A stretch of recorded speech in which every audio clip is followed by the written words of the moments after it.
नमस्कार दोस्तों। इस वीडियो के माध्यम से मैं यह बताऊंगा कि सरकारी कर्मचारियों के लिए यूपीएस एवं एनपीएस में से कौन सी पेंशन स्कीम बेहतर है। आपसे आग्रह है कि इस वीडियो को अंत तक अवश्य देखें। वर्ष 2004 से पूर्व सरकारी कर्मियों के लिए ओल्ड पेंशन स्कीम लागू थी। इस सिस्टम के तहत सेवानिवृत्त होने वाले ऑफिसर्स को सेवानिवृत्ति से ठीक पहले मिलने वाले मूल वेतन का 50% पेंशन मिलता था, जबकि पेंशन फंड के नाम पर ऑफिसर की सैलरी से कुछ भी कटौती नहीं होती थी। न्यू पेंशन स्कीम को वर्ष 2004 से लाया गया था, जिसका उद्देश्य सरकारी खजाने पर पड़ रहे भारी बोझ को कम करना था। इस सिस्टम का विरोध पूरे भारतवर्ष में हो रहा था।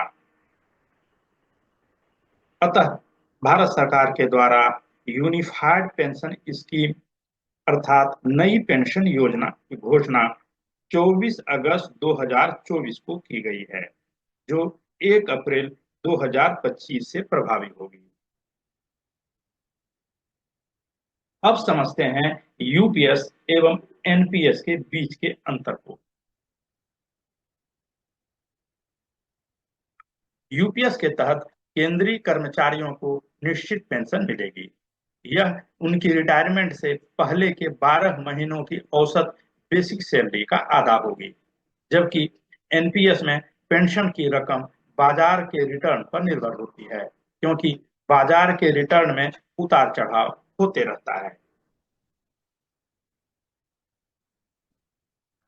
यूपीएस में भी सरकारी कर्मचारियों को वेतन का 10% योगदान देना होगा।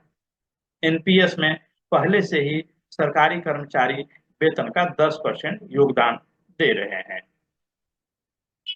सरकार यूपीएस में 18.5% योगदान करेगी, जबकि वर्तमान में एनपीएस में सरकार 14% कंट्रीब्यूट करती थी।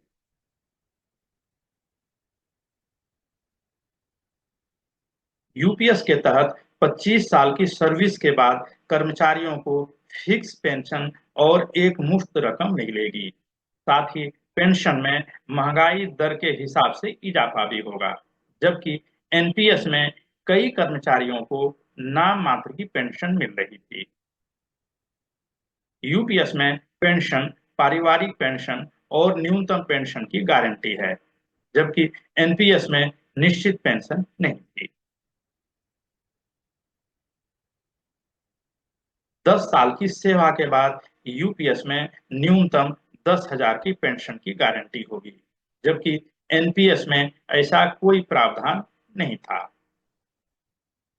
यूपीएस में बाजार पर निर्भरता को खत्म कर दिया गया था। इससे कर्मचारी को अधिक स्थिरता मिलेगी। एनपीएस के कंट्रीब्यूशन को बाजार में निवेश किया जाता है। ऐसे में पेंशन भी बाजार के उतार चढ़ाव पर निर्भर है। अब जानते हैं ओल्ड पेंशन सिस्टम एवं नए यूपीएस के बीच बेसिक डिफरेंस क्या है। अब पहले यूपीएस का एग्जाम्पल लेते हैं। यदि किसी का मूल वेतन 50,000 रुपए है, तो उन्हें पेंशन मूल वेतन का 50% अर्थात 25,000 रुपए और इसके साथ उस पर मिलने वाले डीए का लाभ मिलता है।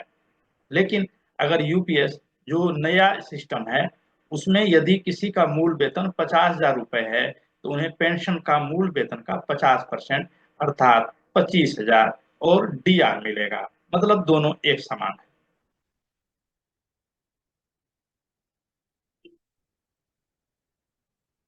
अब यदि फैमिली पेंशन की बात करें, तो ओपीएस में पेंशन मूल वेतन अर्थात 30%। इसका अर्थ हुआ यदि किसी का की सैलरी 50,000 रुपए था, तो फैमिली पेंशन 15,000 रुपए और डीए मिलता था या मिल रहा है। जबकि यूपीएस की बात करें, जो नया स्कीम है, उसमें फैमिली पेंशन जो मूल वेतन है उसका 60%। अर्थात यदि मूल वेतन 50,000 रुपए है, तो फैमिली पेंशन 30,000 रुपए और डीआर मिलेगा।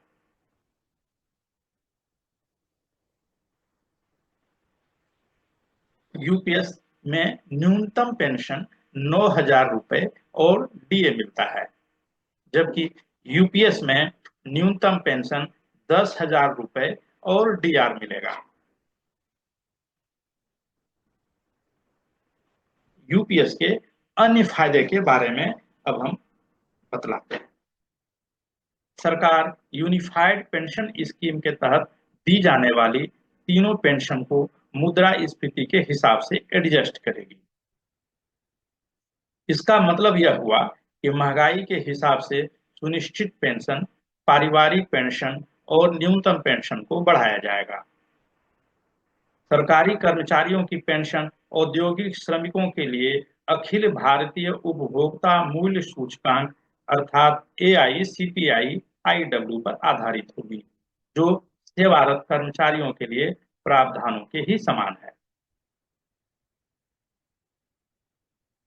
सरकारी कर्मचारियों को ग्रेच्युटी के अलावा प्रत्येक पूर्ण 6 माह की सेवा के लिए रिटायरमेंट की तारीख के अनुसार मासिक परिलब्धियों वेतन प्लस डीए के 1/10वें भाग के बराबर एक मुश्त भुगतान मिलेगा।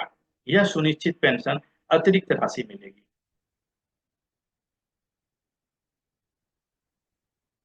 केंद्र सरकार ने अपने कर्मचारियों को नेशनल पेंशन सिस्टम में बने रहने या यूनिफाइड पेंशन स्कीम में शिफ्ट होने का विकल्प दिया है।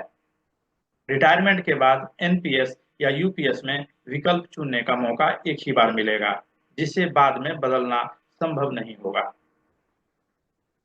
सरकार के मुताबिक यूपीएस उन सभी लोगों पर लागू होगा जो 2004 के बाद से एनपीएस के तहत पहले ही रिटायर हो चुके हैं। सरकार का अनुमान है कि केंद्रीय कर्मचारियों में से 99% से अधिक लोगों के लिए एनपीएस की तुलना में यूपीएस ज्यादा फायदेमंद होगी। एनपीएस साल 2004 से लागू है। एनपीएस के तहत रिटायर होने वाले कर्मचारियों को भी नई पेंशन की सुविधा का लाभ लेने का विकल्प मिलेगा। अगर कर्मचारी इस विकल्प को चुनते हैं, तो जो भी अतिरिक्त रकम और उसका ब्याज बनेगा, उसका भुगतान केंद्र सरकार ही कर देगी। आशा करता हूँ ये जानकारी आपको अच्छी लगी होगी। इसी प्रकार के अन्य वीडियो देखते रहने के लिए कृपया हमारे चैनल को सब्सक्राइब एवं लाइक कर लें। आपका दिन शुभ हो। जय हिंद।